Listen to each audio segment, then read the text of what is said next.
So, ayun guys, maglilinis tayo ng aking aquarium. Dalawa kasi yung aquarium po ngayon, isang maliit. Yan, meron kasi ako isang maliit na aquarium eh. Isa yung laman, yung kulay black. Yan, ito yung maliit na aquarium ko. So, nilinis ko.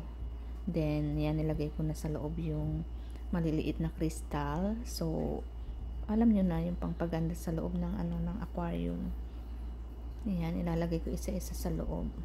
Kasi pag binigla mo siya lahat, ilagay mo, yung iba naka baligtad. So, kaya iniisa-isa ko yan, ilalagay sa loob niyang So, alam niyo guys, hindi madali na magkaroon ka ng isang aquarium.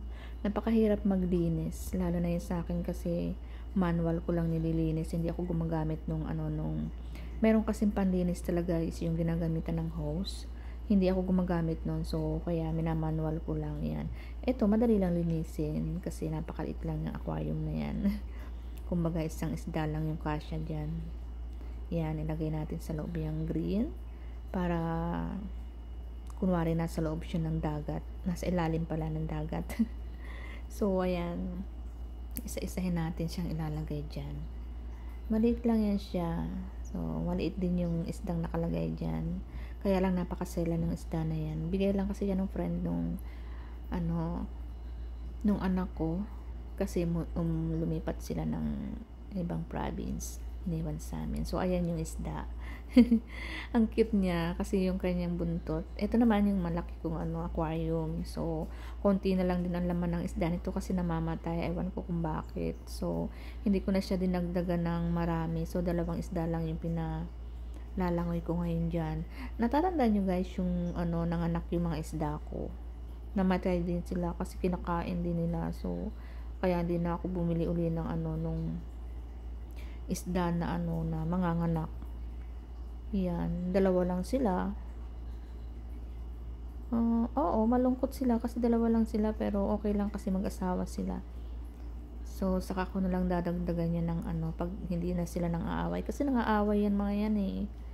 Mga bago na rin yan silang isda, pero dadagdagan ko yan. Gusto ko rin naman yung arami para masaya sila, di ba? Pero sa ngayon yan, tama na muna silang dalawa para masolo muna nila yung bahay nila.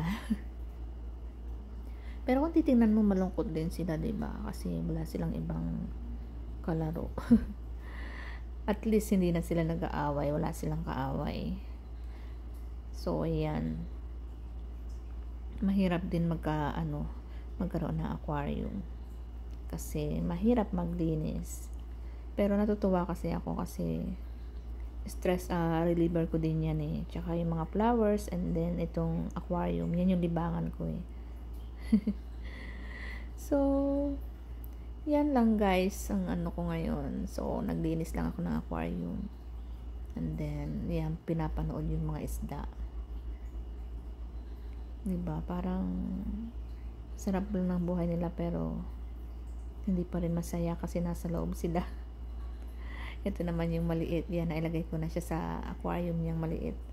Yan na, nahihirapan siya lumangoy kasi ang lalapad nung kanyang mga buntot. So ayan, mag-isa lang siya dyan. Mas malungkot yan kasi wala siyang kasama, diba? Yan lang mga na yan. So okay lang yan kasi ganyan talaga ata ang buhay niyan, yung mag-isa lang, walang kasama. Ayan. So ayun guys, bye bye, thank you for watching, God bless you all.